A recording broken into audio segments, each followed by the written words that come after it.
अब स्टार्ट करते हैं हम पार्ट 2 में। जो हमने याद करना है वो ये है कि जब पेशेंट रिप्रेजेंट होगा तो वो कहेगा कि डॉक्टर साहब मुझे हल्का हल्का बुखार रहता है, नाइट स्वेटनेस, मुझे रात को पसीना आता है, हल्का हल्का बुखार रहता है, तो फटीक मतलब हल्का हल्का मुझे में फीवर रहता है, मेरा वेट लॉस की शिकायत है मुझे, मतलब मेरा वज़न गिर रहा है। अगर ना भी गिरा हुआ तो उसे पूछ लेना कि आपके कपड़े जो हैं वो आपको खुले महसूस तो नहीं होते। अच्छा, कफ़ रहती है, बलगम रहती है मुझे, ठीक है। बलगम आपको मैंने वैसे लिख दिया उर्दू में, ठीक है। स्टीराइल पाययूरिया, ये वाली जो कंडीशन है ये तो वैसे ही पता है कि पस सेल्स आते हैं वहाँ पे यूरिन में, तो पेशेंट इस तरह भी कह सकता है। इसके अलावा स्क्रोफुला कंडीशन बोली जाती है जिसमें क्या होता है, पेशेंट की जो सर्वाइकल लिम्फ नोड होते हैं ना वो इनलार्ज कर जाते हैं, ठीक है ना, तो ये उस टर्म में यूज़ किया जाता है। और कोल्ड एप्सिस, बॉडी में एक जगह एप्सिस बने हुए हैं लेकिन विदाउट इन्फ्लेमेशन है, सो हम उसे कहेंगे कोल्ड एप्स। और इस तरह अगर बाकी डिफरेंट जगह पे है तो ट्यूबरकुलस मेनिंजाइटिस में तो वैसे भी ग्लूकोज जो है वो डाउन होगा, लिम्फोसाइट बड़े होंगे, और इसके अलावा मतलब डिफरेंट डिफरेंट और कंडीशन में अगर फैली होगी तो फिर वो पेशेंट के साइन एंड सिम्टम्स तो हमने देख लिए। अब हम बात करते हैं ग्रेनुलोमा फॉर्मेशन की, गोन कम्प्लेक्स की। ये को गोन साहब थे जिन्होंने ये डिस्कवर किया था। गोन फोकस की बात करते हैं, फोकस गोन कम्प्लेक्स की बात करते हैं। गोन फोकस को हम गोन लीजन भी कहते हैं, ठीक है ना। ये सबसे इनिशियल लीजन होती हैं जब टीबी एरोजल पार्टिकल्स के थ्रू हमारे लंग्स में आती है, तो एक्यूट इन्फ्लेमेटरी जो रिएक्शन रिस्पॉन्ड होता है ना, एक्यूट इन्फ्लेमेटरी रिएक्शन जो आता है वो गोन फोकस की वजह से आता है। मतलब गोन फोकस एक जगह पे जाकर मतलब एक फोकस कर लिया, वहां पे लीजन बन गई, ये वाला सिस्टम हो गया और ये फैली नहीं। गोन कम्प्लेक्स क्या कहते हैं, जिसमें tubercle lesion plus associated with the lymph node. अब इसमें लिम्फ नोड भी आ गए। अब आपको ये पता होना चाहिए कि ट्यूबरकल्स क्या होते हैं। Tubercles actually are the granulomas. ये ग्रेनुलोमास होते हैं सराउंडेड बाय फाइब्रस टिश्यूज। सिर्फ ये बात याद रखनी है, tubercles are the granulomas surrounded by the fibrous tissue. अब ग्रेनुलोमा क्या होता है, ग्रेनुलोमा एक्चुअली क्या होता है कि इसमें 3 तरह की चीजें आपने याद रखनी है जो इंपॉर्टेंट है। यूक्यू पैथोलॉजी में, जनरल पैथो में आपने पढ़ा भी होगा कि इसमें सेंटर में मिड में केशियस नेक्रोसिस देखने को मिलती है। केशियस नेक्रोसिस जनरल पैथोलॉजी में केशियस नेक्रोसिस आपने पढ़ा होगा, ठीक है ना। और इसके साइडों पर एपिथेलॉइड सेल होते हैं, एपिथेलियल सेल नहीं होते। सारे पंजाब ने एपिथेलियल सेल लिखा होता है, एपिथेलॉइड सेल होते हैं, एपिथेलियल सेल नहीं होते, एपिथेलॉइड सेल्स। और इसके साथ में एक और चीज पड़ी होती है जिसे कहते हैं लैंगहैन सेल। लैंगरहैन नहीं, वो लैंगरहैन पैंक्रियाज में होते हैं, लैंगहैन सेल।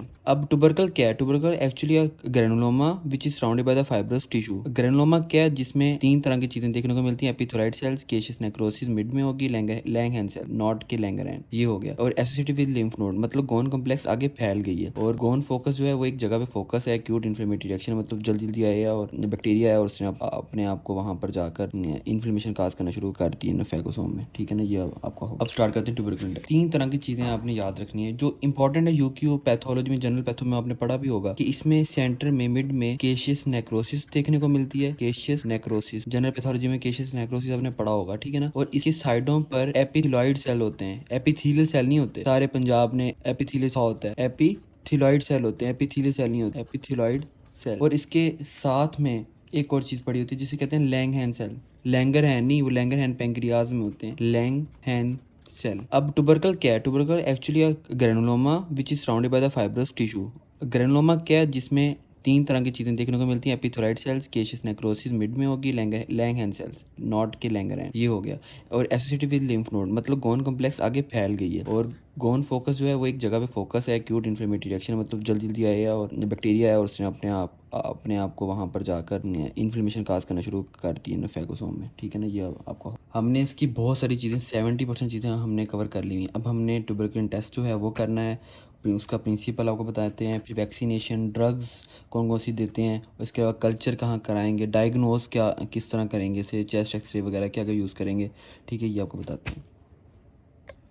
ट्यूबरकुलन टेस्ट हम वैसे यूजुअली इसे लैब डायग्नोस के लिए यूज़ नहीं करते। इसे हम यूजुअली पेशेंट को वार्ड में भी कर सकते हैं। ये नॉर्मली अभी भी किया जाता है और करते भी हैं, टीबी कॉमन जो है। अच्छा, ट्यूबरकुलन टेस्ट को हम मेंटोक्स टेस्ट भी कहते हैं, मेंटोक्स टेस्ट, मेंटोक्स। इसमें क्या होता है कि हमने पहले माइकोलिक एसिड की बात की थी जो कि सेल वॉल का मेजर कंपोनेंट है, उसी के डेरिवेटिव यूज़ करते हैं।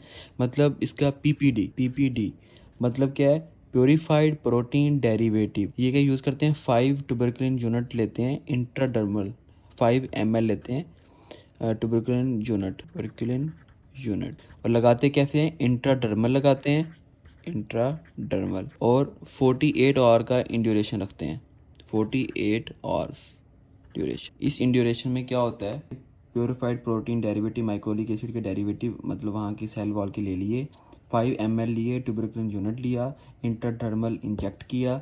उसके बाद क्या हमने चेक किया 48 आवर्स में वहाँ पे थिकनेस चेक करनी है, ठीक है। अब what are the basis, what are the principle of the tuberculin test, ये आपको बताते हैं हम। इंड्यूरेशन का मतलब है थिकनेस। इसका प्रिंसिपल क्या है, इसका प्रिंसिपल ये है कि cell mediated immunity type 4 hypersensitivity है ट्यूबरकुलिन टेस्ट का प्रिंसिपल। और इसमें रिज़ल्ट क्या आता है, 15 mm, 10 mm और 5 mm, 3 तरह के रिज़ल्ट आते हैं और तीनों ही पॉजिटिव होते हैं। अब तीनों पॉजिटिव किस किस में होते हैं, एक तो पॉजिटिव उसमें होगा कि 15 mm में अगर रिज़ल्ट आया तो नो रिस्क फैक्टर, मतलब कोई रिस्क है ही नहीं, नो रिस्क फैक्टर। और जो 10 mm है वो भी पॉजिटिव लेते हैं, अब वो उनके लिए जो होमलेस हैं और इसके अलावा जो वर्कर हैं जो वहाँ पे काम कर रहे हैं, जो मतलब उस एरिया में उस वार्ड में काम कर रहे हैं या जो साथ रहते हैं उन्हें। और 5 mm लेते हैं हम एड्स वाले पेशेंट में, क्योंकि देखें एड्स में CD4 type 4 hypersensitivity, CD4+ T cells जो होते हैं वो वैसे ही इतने ड्रास्टिकली कम हुए होते हैं, तो हम उसमें 5 mm भी ले लेते हैं, ठीक है। ये इसका प्रिंसिपल है ट्यूबरकुलिन टेस्ट का। Cell mediated immunity type 4 hypersensitivity, 15, 10, 5 mm लिया, नो रिस्क फैक्टर पहले में नॉर्मल है, 10 में पॉजिटिव, तीनों का पॉजिटिव आएगा, 10 mm में पॉजिटिव होमलेस वगैरह के लिए आएगा और जो वार्ड में काम करते हैं और एड्स वाले पेशेंट या हाईली इम्यूनोडेफिशिएंट जो पेशेंट है उनके लिए CD4+ T सेल्स पॉजिटिव आ जाएगा। ये हो गया ये। और इसके लिए वैक्सीनेशन जो यूज़ की जाती है उसके लिए BCG वैक्सीनेशन यूज़ की जाती है। BCG 0 डे पे लगती है, BCG मतलब TB से प्रिवेंट करती है बंदे को।